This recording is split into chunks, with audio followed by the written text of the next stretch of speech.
Praise the Lord. Dear brothers and sisters, this is Dr. Samuel Raju from Dubai.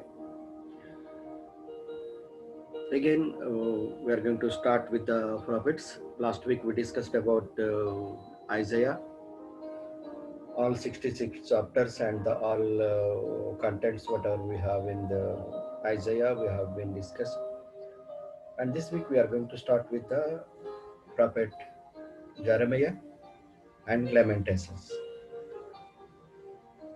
So what in previous lecture or previous lessons, whatever the doubts you have it, you can send it to samuelrajudar@gmail.com so that I can respond to you based on the availability. So again, I welcome you all for the Santi Sadhan Bible School, the subject prophets. We are discussing about the major prophets and the minor prophets. We have been started with Prophet Isaiah last week, and 2 lessons from Prophet Isaiah has been learned from the book of Isaiah. Today we are going to discuss about one more major prophet, who is Jeremiah, Prophet Jeremiah.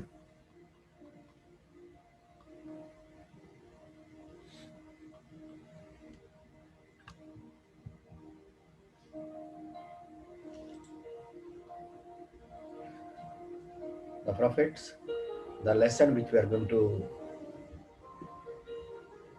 learn about is Prophet Jeremiah and Lamentations. These are the structure or the contents which we are going to discuss about the throughout this course of prophets. Last week we have been discussed with major prophets, Prophet Isaiah. The introduction of the prophets have been given, and today we are going to discuss about the Jeremiah and Lamentations. Next we will discuss about Ezekiel and then Daniel. Like that, in order we will go.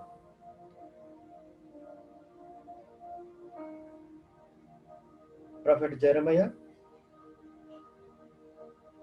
he has prophesied for the Jews in Judah and in captivity. He prophesied about Judah and the other nations. Jeremiah chapter 1, 5 and chapter 9 to 10 and chapter 2, 1. And during the reign of the kings of Judah, Josiah, Jehoiakim and Jehoiakim, Jehoiachin and Zedekiah. These are the kings while ruling Judah. The prophet Jeremiah has prophesied. The dates will be between the 627 to 585 BC. The historical settings we can see from the 2 Kings 22 to 25 chapters. Is the chronology of the prophets as explained last week. This after the Israel become 2 nations.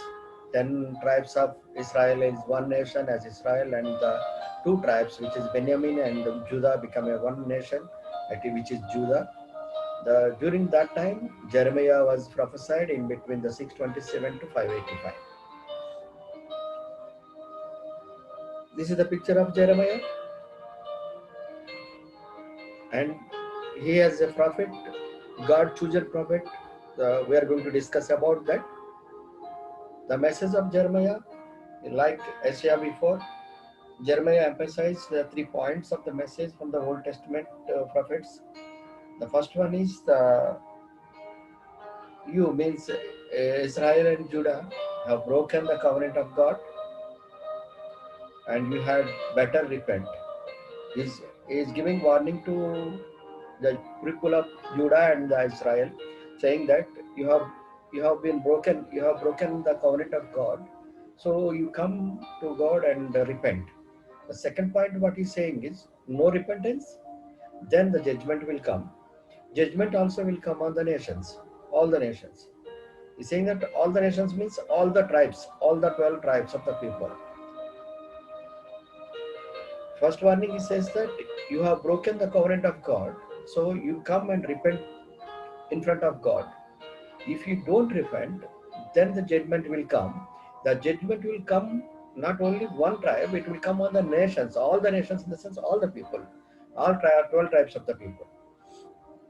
Yet there is hope beyond the judgment. But one more thing, what he says is, after the judgment, there will be hope. There will be hope from God. That hope is what? Is of a glorious future restoration of both Israel and Judah and for the nations. He says that judgment will come. You people are rebelling against God. You people are talking against God.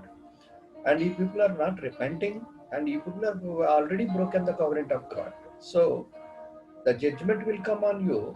But after the judgment, whoever the people repent in front of God, those people will have a glorious future restoration in Israel and Judah for the nations. He's also like Isaiah, Jeremiah points to the specific failing of Hebrew people in adultery, social injustice, religious ritualism, and instead of true worship. These people, the people of Israel and the people of Judah, all 12 tribes of the people, 12 tribes of the people, they left the God who brought from Egypt, and they went with the idolatry and the social injustice and the religious ritualism instead of the true worship of the Lord Jehovah. The message of Jeremiah, the date of this book is 585 BC, before Christ. The theme and purpose of this book is, the theme is judgment against Judah. The book identifies the sins, adultery, and covenant breaking by people of kingdom of Judah, and coming judgment at hands of Babylon Empire. The key chapter of this subject is the prophet Jeremiah is, key chapter is chapter 31. Amid all the declarations given by God through Jeremiah of coming judgment and condemnation, the 31st chapter of book of Jeremiah promises a time of renewal when Yahweh will make a new covenant and write it on the hearts of the people. In the chapter 31, the four verses, chapter 31, 31 to 34. Chapter 31, verses 31 to 34, these four lines of the book, it says about the God's covenant, how they broken it, how God is merciful, how God has given a grace to those people. Those all things were explained there. You see, the message of Jeremiah, the background of this is like this. Manasseh was born that time. Ammon was a boyhood, he is still young. And Jeremiah prophesied during these kings, Josiah, Jehoahaz, Jehoiakim, Jehoiakim, Jehoiakim, Zedekiah. These are the kings. And as a man, Jeremiah is a priest, is a prophet, and is a poet.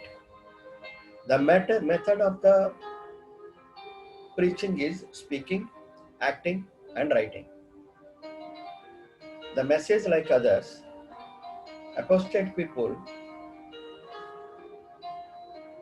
impending disaster, ultimate restoration, the punishing enemies.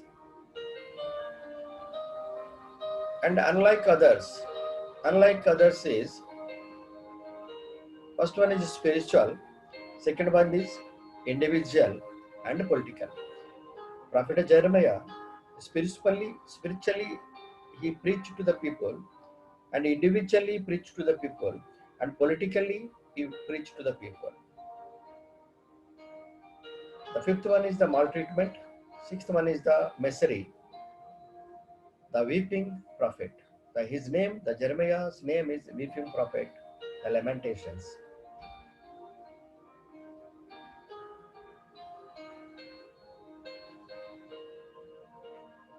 Outline of this book is prologue is one, the sinning nation from chapter 2 to 45, the immediate retribution 2 to 20, 627 to 605, the mainly poetry, the Babylon destroys, Assyrian defeat Egypt. Babylon destroys Assyria, defeat Egypt. The second one is ultimate restoration, chapter 21 to 45. That happened in 605 to 585 BC, mainly the prose. The Babylon deports Judah and devastate Jerusalem. The second one is the surrounding nations, chapter 46 to 51. And the epilogue, chapter 52. National catastrophe. The prophet Jeremiah was prophesied these days. This highlighted the area which was the Assyrian Empire. This highlighted in yellow color. This was the Assyrian Empire, under Assyrian Empire. Those days, Prophet Jeremiah prophesied. And this is the Babylon Empire. This time also, Prophet Jeremiah, he prophesied. The key verse of the Jeremiah, the key verse of Prophet Jeremiah, book of Jeremiah, chapter 7, 22 to 24, which says, "For when I brought your ancestors out of Egypt and spoken to them, I did not just give them commands about burnt offering and sacrifices." 23rd says, "But I gave them this command: obey me, and I will be your God, and you will be my people. Walk in my obedience to all I command you, that it may go well with you." 24. But they did not listen or pay attention. Instead, they followed the stubborn inclination of their evil hearts. They went backward and not forward. Through Jeremiah, he is saying all the people in Israel and Judah, he is saying that I brought your forefathers, your fathers, all your nation, all your 12 tribes from Egypt. And that time I spoken to them. I given a command to them, not the burning offers, not the sacrifices, but you have to obey my command, which is that if you obey my command and you follow me, you will be my people and I will be your God. You have to give the obedience, you have to walk in obedience along with my commands. Then I will be with you. But God, what He says is, they have not listened to Him, and they instead of listening and pay attention to God, they followed the other gods, and they stubborn inclination of their evil hearts. The next keyword says, chapter 8, 11 and 12. Peace, peace, they say. When there is no peace, are they ashamed of their detestable conduct?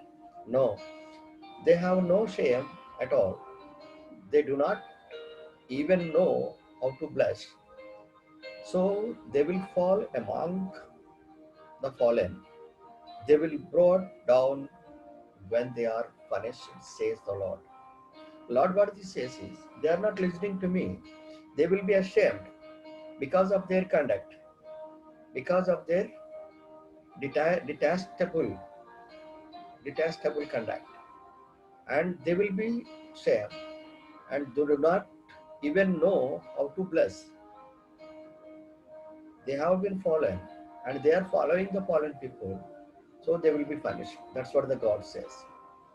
Next verse, the main key verse is this one, Jeremiah chapter 31, 31 to 34, which it says, the days of coming, the days are coming, the declaration of the Lord, declares the Lord, when I will make a new covenant with my people, with the people of Israel and with the people of Judah. It will not be like a covenant I made with their ancestors when I took them by the hand to lead them out of Egypt, because they broke my covenant, though I was a husband to them, declares the Lord. 33. This is the covenant, this is the covenant I will make with the people of Israel after that time, declares the Lord. I will put my law in their minds and write it on their hearts. I will be their God, and they will be my people. 34. No longer will they teach their neighbor or say to one to another, know the Lord, because they will all know me, from the least of them to the greatest, declares the Lord. For I will forgive their wickedness and will remember their sin no more. This is the key verse of this Jeremiah's chapter. There are the 52 chapters we have in this book, but I am going to explain you the main key verse as well as the call of Jeremiah. But others, you have to read it. You have to know it. I will give the headings. I will give the subjects. Which chapter is belongs to which subject. Because the time allocated to us, which won't allow us to teach everything or discuss everything. So the keywords I will explain you, and the call of God to Jeremiah I will explain you, because we are getting a training, we are getting studying, we are studying, we are learning the theology to become a servants of God, or already doing a survey, already we are serving the Lord almost. Because of that, people should know call of God and the covenant of God. These two subjects I am going to explain you properly, and then other subjects I will give the headings. So you have to learn from your book. For the commentary sections, if you want to learn in English, you can always go to the Blue Letter Bible in online. You can search from the Google Blue Letter Bible org. So Blue Letter Bible will give you the each and every line, the commentary will be there. It is the best English commentary book, Blue Letter Bible. So you can take it from there. And also there is a study Bible from the Grace to You website. If you go to the Grace to You website, there will be a study Bible, and in English. You can, if you have a smartphone with you, that you can download study Bible in English from the Grace to You. So now I am going to explain you about the covenant of God. What the God says is, I have done a covenant with the ancestor people, the old people. But now I am going to do a new covenant. The time has come, the days has come. Now I am going to do a new covenant. What are the old covenant God has done with the ancestor people, ancestors of the Israel? And what is the new covenant he is going to do? That I am going to explain you briefly uh, on the key verse of the Jeremiah. This is the covenant story briefly. If you see here, from Adam to Abraham, It's 11 chapters of Genesis, chapter 1 to 11. There are many covenants. There are many covenants. God has given Abraham and Adam and Eve in Garden of Eden the covenant saying that you take over all the nations, all the generations, take over all the Eden and all the animals, birds, and everything, and you will be leader. You do everything. But Adam and Eve, they lost their covenant with God. That they went out from there. After that, the sin came to the world, and then during the time of Noah, God brought flood, and this is called a Noahic covenant. It's called a Noahic covenant, which God says after this floods, after the rain, I never do again. I never destroy the nations. I never destroy the world again. Like that, He did a covenant. Then after that, in the chapter 12, if you see, Abraham called by God, and God told him, Abraham, you leave your nation, leave your people, leave your parents, leave your relatives, and go to the nation where I am showing you. So Abraham obeyed God's word, and he left Ur. Ur means now current Iraq. Current Iraq. From there, Abraham went to Canaan. He went to Mamre. He stayed there for many days. This is called Abrahamic covenant. And after that, after the Abrahamic covenant, then the Israelites went to Egypt, Egypt as a slavery. From the slavery,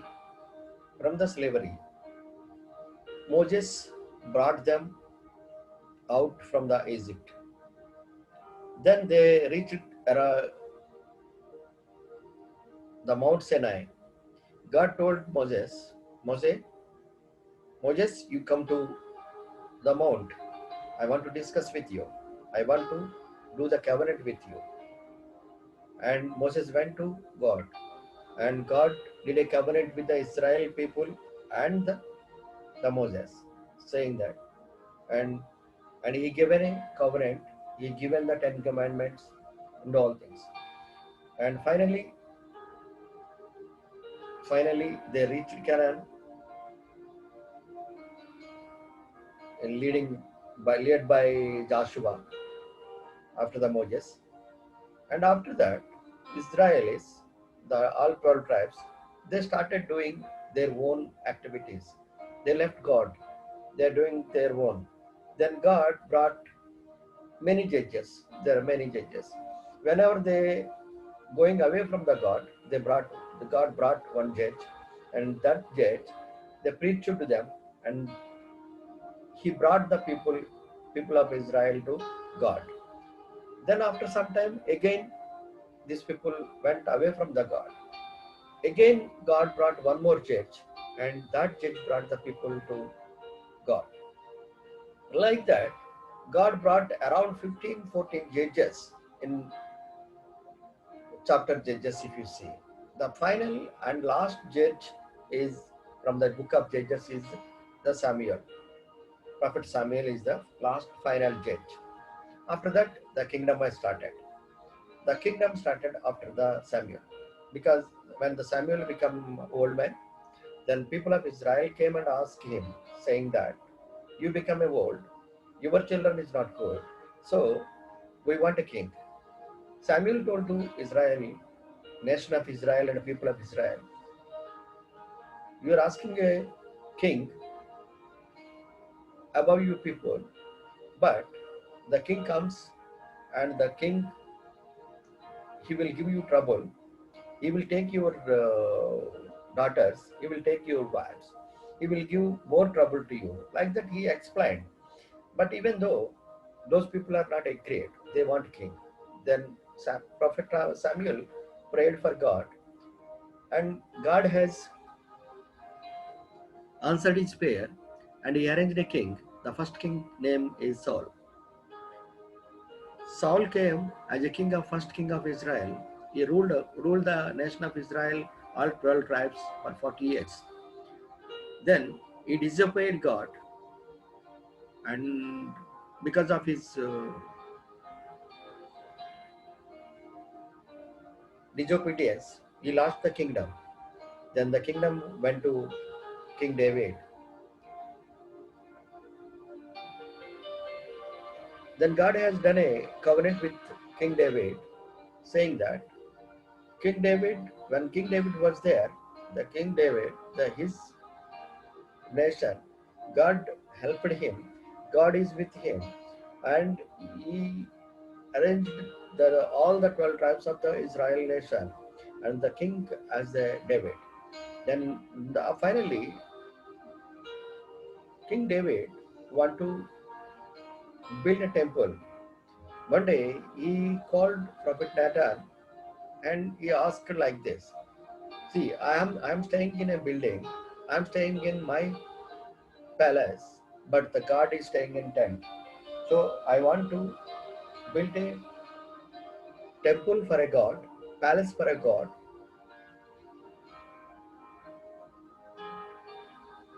That he told to Prophet Nathan. Nathan went and asked, told to God. Then God told that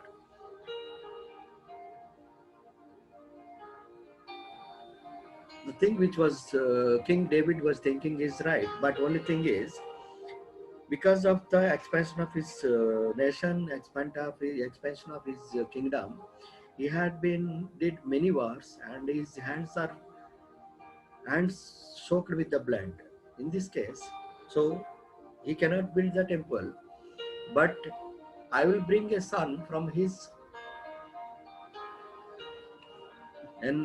tribe and from his family, that his own son will build my temple, and I will give the peace in his kingdom. Like that he told. Then after the kingdom of David, Solomon came. After Solomon, the kingdom of Israel became two nations due to internal war. The north kingdom is called Israel with the 10 tribes, and the south kingdom is called Judah with 2 tribes. Then north kingdom of Israel, they invaded by the Assyrians. Then the south kingdom of Judah invaded by the Babylonians. Then Babylonians, they were there for some time. Then the Babylon, they exiled from there. That time the prophet Isaiah and prophet Jeremiah was prophesied. Then the God told that I'll make with my people new covenant. The new covenant is called rebuild the temple of God. Temple of God has been given.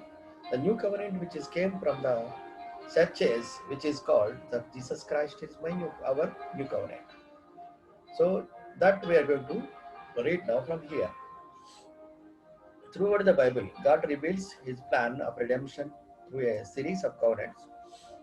After the extended story of the fall and ruin of humanity, in Genesis chapter 1 to 11, the story of covenants has begun. First one is the Abrahamic covenant, the promise to Abraham and his covenant descendants, a land, a nation, and a blessings to extend to all nations. Genesis chapter 1 to 3. You can read that one. Then the second covenant was Mosaic nation or the Sinai covenant, gave Israel the law, the sacrifice, and the choice of blessing or curse. Exodus 19. Then the Davidic covenant, that promise of everlasting dynasty, a perfect ruler, and the promise of Messiah. 2 Samuel chapter 7. Then the God's plan of redemption through the covenant is completed and the perfected in new covenant.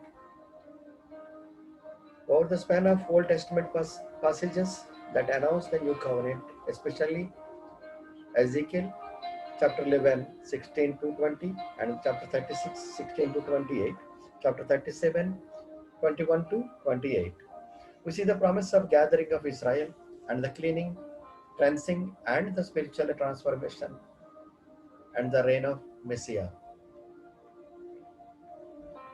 Second one is the promise related to a new covenant and is the prediction of a radical change in God's economy. That is, he is dealing with humanity. The third one is Jesus specifically instituted his new covenant by his death on the cross. And he specifically instituted the recognition and the remembrance of it with the bread and the cup of communion. Matthew 26 and 28, Mark 14:24, Luke 22:20. It was to Jeremiah's days, but it was put into effect by Jesus and specifically by his work of anointing and sacrification at the cross. Fourth one, the writer of Hebrews quote this passage and develops the theme of the new covenant, especially in the construct of new world. Hebrew chapter 8 and 8, chapter 8 and 13, chapter 9, 15, chapter 12, 14. Old covenant was given by Lord to Abraham, Noah, David, Moses, these all the people. But in the new covenant, the Lord Jesus Christ, he sacrificed himself on the cross and he has given to us the bread and cup of communion to remember his sacrification, to remember him whenever you go to the communion. That is the covenant, the new covenant. The message of Jeremiah, that's the new covenant, which was I explained. The covenant which is coming from the God in chapter 31 and 30. The second one, we are going to discuss about the call of God. These two only I am going to explain you as I told you. The call of God from chapter 1, 1 to 19 verse, it says like this. The words of Jeremiah. This begins a remarkable collection of writing revealed through the prophet Jeremiah. His 40 years of ministry was tremendous display of faithfulness and the courage in face of great discouragement, opposition, and small result. Jeremiah. The precise meaning of the name is unknown, with the suggested interpretation including the Lord falls, the Lord exalts, the Lord thrown down. The name Jeremiah, the meaning is like this. The Lord falls, the Lord exalts, the Lord throws down. The name Jeremiah was common in Judah. It occurs several times in Old Testament. At the time of David, there were two and possibly three Jeremiahs among David's mighty men. David's mighty man means in his military, there may be two or three Jeremiahs there. First Chronicles chapter 12, 4, 10, 13. If you read there, there will be two or three Jeremiahs are there in David's army who are in Anathoth. Jeremiah generally is, the Bible says he is from Anathoth. Since Jeremiah was from a priestly family in the sense Jeremiah's father is pastor or the servant of God. So is the spiritual background of Jeremiah is a pastor's son or the servant of God's son. It made sense that they lived in Anathoth, which was a small village about 3 miles from Jerusalem. This Anathoth, the area or the village which is 3 kilometers or 3 miles from Jerusalem. 3 miles meant it's 5 kilometers, almost 5 kilometers. It was in the land of Benjamin, where the Benjamin people are living, the land of Benjamin. This village is there. The village name is Anathoth. but given over the as a priestly city. This was Anathoth was a priestly city. That means there's so many the priests are the servants of God. They're staying there in Anathoth. This was given to them. If you refer the book of Joshua, chapter 21, verse 18, it was mentioned there. Before I formed you, God says like this to Jeremiah. Jeremiah was a young man. He is around 16 to 20 years old. That time, the God called him as a servant of God. God is saying like this: before I formed you in the womb, I know you. I ordained you a prophet to the nations. God is saying to Jeremiah when he was young. Generally, young people, what they think is, yeah, I become an young. Now I need to go to marry someone. I have to marry someone like that. But God is saying to Jeremiah, saying that you are my prophet.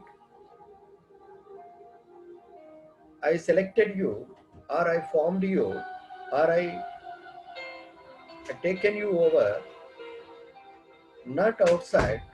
I formed you in the womb of your mother. I know you.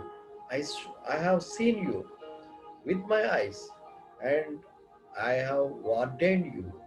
I have blessed you. I have ordained you as a prophet to the nations. The same verse Saint Paul speaks about his calling. This is the calling of God. Each servant should have a call from God. Otherwise, your ministry or your preachings won't go well. Won't go well. God has called their prophet Jeremiah as a prophet,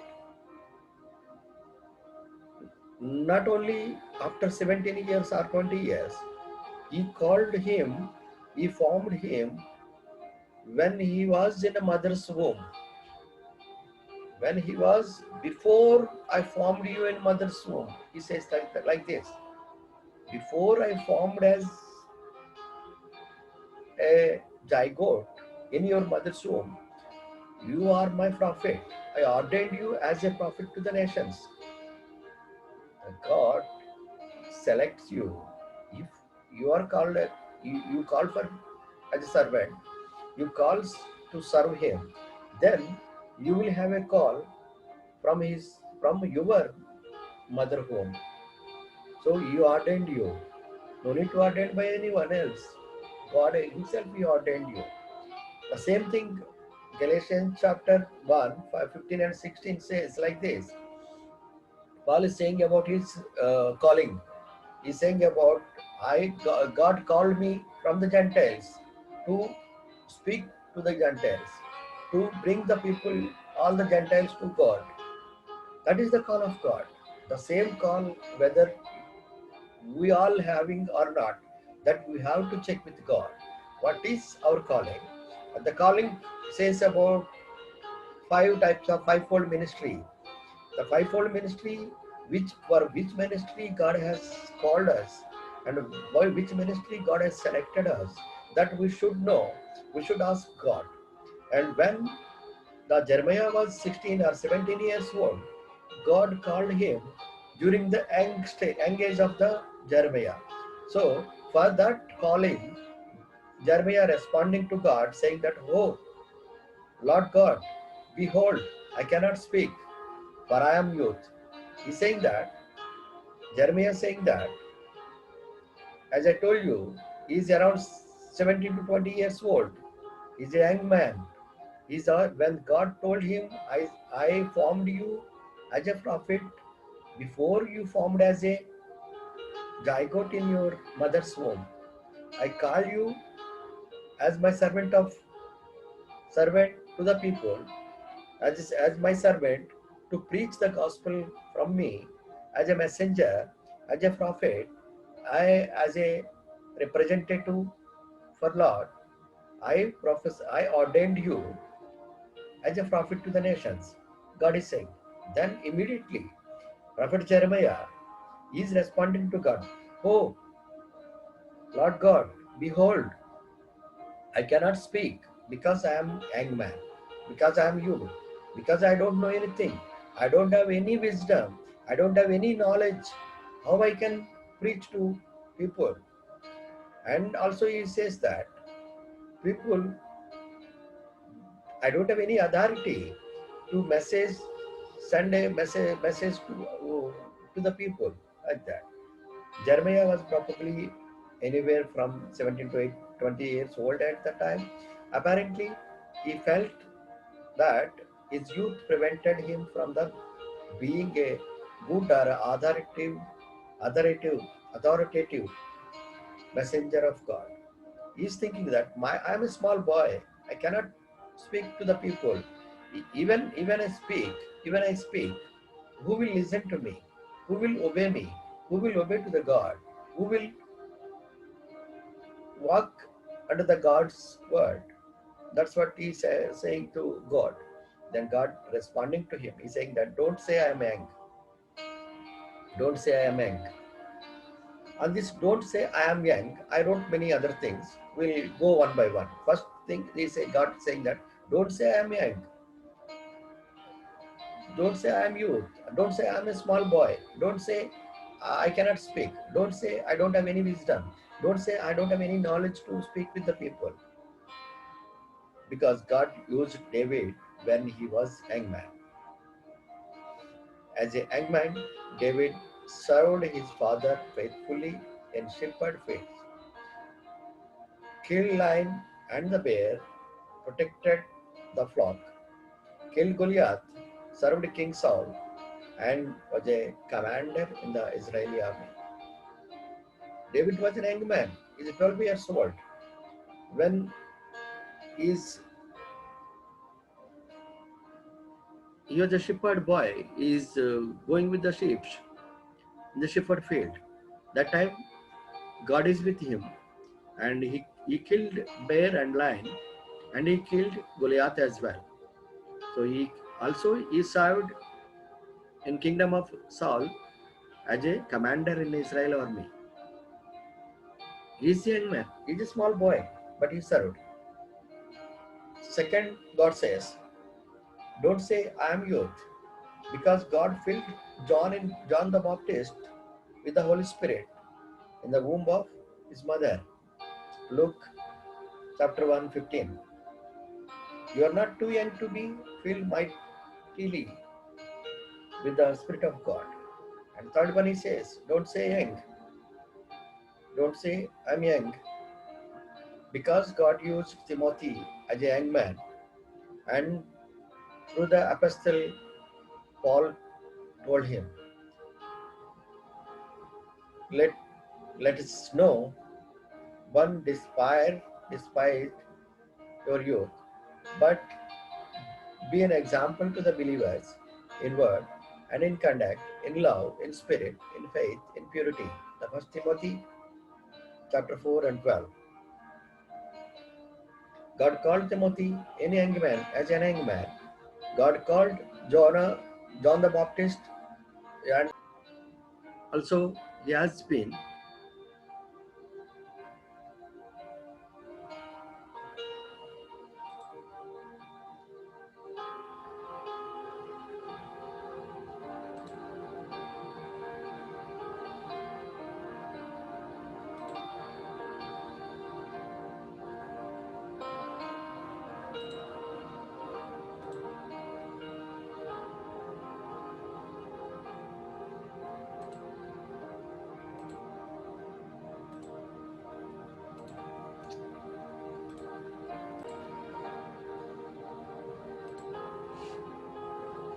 Okay, small disturbance. Uh, God called David during the young man, and God called John the Baptist while he was in mother's womb, and he filled with the Spirit of God. And God called Timothy when he was a young man. And also, don't say I am youth, because God used Hudson Taylor during the young man. He was 17 years old. When he was 17 years old, he dared to seek God, and totally surrender himself to God's will, almost immediately he felt distinct impression that God wanted him to be a missionary to China. And he began to prepare for the mission field by living the kind of life by faith he wanted to live on the mission field and living it right with there in England. By the time of by the time he was 22, he first arrived in Shanghai.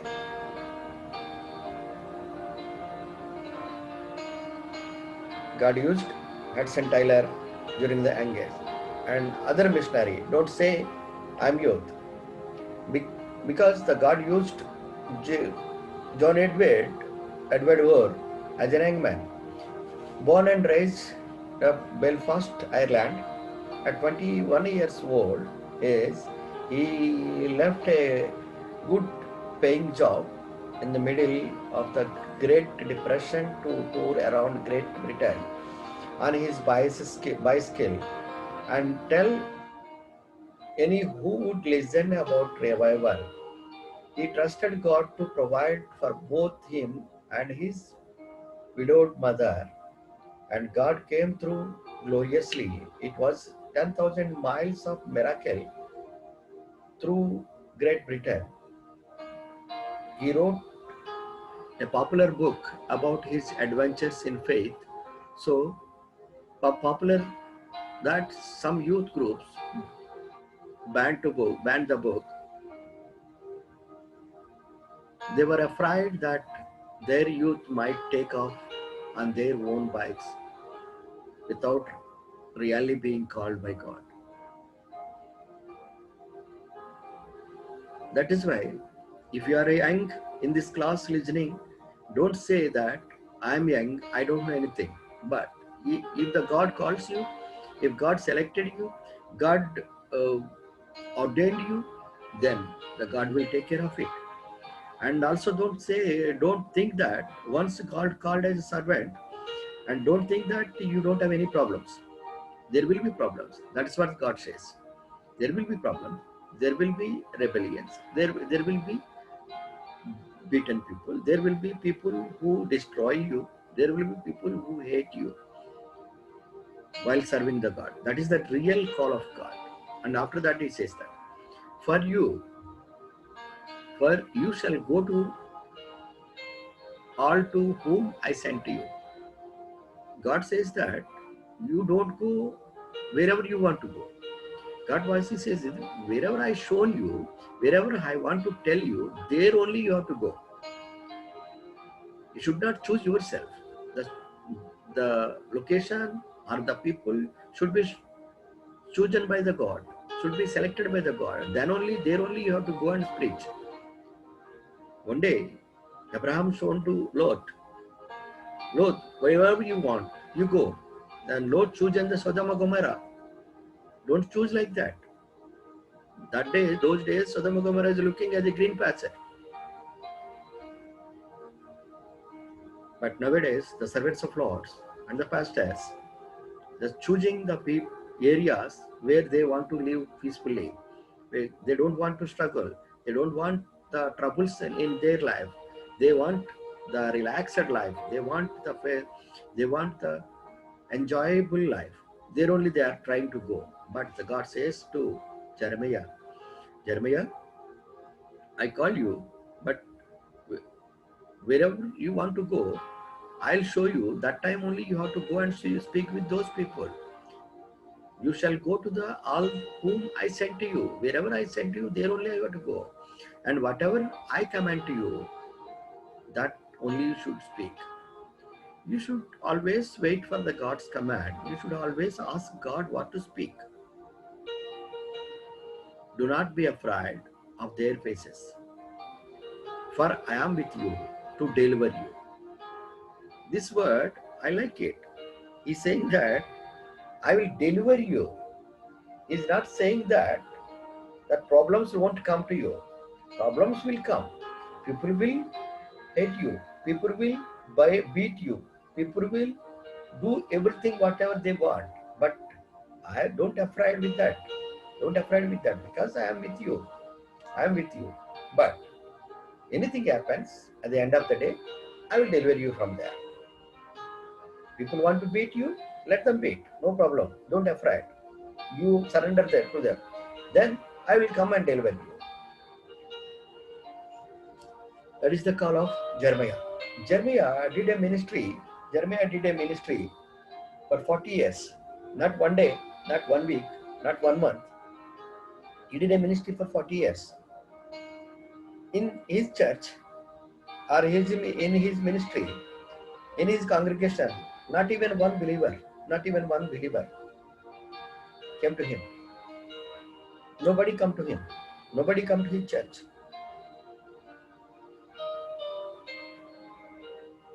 You people might say, if God calls me, if God is with me, if God says he will deliver me, how the God left over without any believers in my church? Nowadays, the recent preachers or the recent people are the preachers from the villages or the preachers from the nations. With the people not there in the ground or people not there in the believers not there in the church, they don't give proper message. The message always leading of the message always based on the people, strength basically. Most of the people, most of the pastors, most of the preachers, they will preach if the people are more in front of them. If the people are less, they will cut the message and they will close the message and go. It should not be like this. Jeremiah, called by God, ordained by God, when the Jeremiah preaching, nobody listened to him. People has beaten him, people thrown him and dried well, even though Jeremiah never stopped preaching. But as a human being, we will stop preaching because we want people in front of us. If the people are not there, we don't preach. Nowadays, all the preachers, all the pastors need a people. Without people, they are not preaching well. But Jeremiah, not one day, not 1 week, not 1 month, not 1 year, 40 years he did a ministry. 40 years he preached to the Israel nation. 40 years he preached to the people without any believer. Without any believer. That is the real call of God. What is the call you have it with you? What call is God is leading with you? You believe in God or you are obeying the God's word? Then these are two things I explained to you. I explained you two things. One is the covenant with God. You should have a covenant with God, saying that, God, you are my God, and I remember your sacrifice on the cross. Every time when I come to communion, I remember your sacrifice. And the covenant, the new covenant with you, I'll follow, I'll obey your covenant. That is the one. The second one, you should identify your call of God and you should obey the call of God. You should be ordained by the God and you should raise your people. Because why I am saying this word is, nowadays, so many churches I have seen, so many pastors I have seen, so many students I have with me. Most of the church pastors, they don't allow others to grow. They don't allow others to grow. They don't allow others to come up. If the people preaches better than his family, better than him, he don't like those people. That is not the way. That is not the way of preaching. That is not the way of the leading the ministry. You should know your call and you go with that call. And you should raise the people from your congregation itself. You should raise second generation. You should raise the missionaries from your congregation. You should teach them. That is the real call of God. If the 12 apostles left out like that, then you won't be a teacher now. You won't be a preacher now. You won't be a servant of God nowadays. Because the 12 apostles, they spread the gospel to the world, and today you and me preaching or teaching, behalf of Lord based on His call. So, in my young age, in my young age, He selected me, He ordained me, He chosen me as a servant of Lord. But I disobeyed God. I I ran away from the God's calling. I went to Gentiles. I was there for Gentiles almost 20 years. Then God called me again. In this period of 20 years, I have attended 6 times. I attempted 6 times suicide attempt. But even though God saved me, and finally when I went with the poison to take my life, suicide attempt, the 6th attempt, God spoke with me, directly called me. He asked me, I have chosen you. You are my servant. You are my servant. So on that day, I decided to live for God. I have struggled not one day, not 1 week, not 1 month. I have struggled 10 years without food. Many times I don't have food. I ate people, whatever the food thrown out, those food I just washed and ate. Some days I just drank the water and lived. I have only one dress. I never wear the chappals. I struggled a lot. I struggled a lot. After 10 years, God started opening the doors. Once the God opened the doors, nobody can close it. From that day, when God opened the door, from that day till now, God is with me. God is leading me. God is guiding me. God is giving His knowledge to me to teach, to preach, to lead the people, to lead the ministry. And now, as a preacher, as a teacher, as a servant of God, I have almost 10 churches in East Godavari district. And I have a ministry, Gift of Living God Ministries. And I am teaching in Bible colleges. I am preaching in a public meetings. I am preaching in a churches because God has chosen me. If you chosen by the God, struggles will come, problems will come, people will hate you. My relatives hated me, my parents hated me, my friends hated me. But even though I live for God, I surrender myself to God. I obeyed God's word. So He blessed me today as a servant of God, as His disciple of God. I'm preaching, teaching, I'm working for God. My life is dedicated to God. This is my dedication. This lesson, I'll stop it here. This lesson, I'll stop it here. We will start second lesson, second part.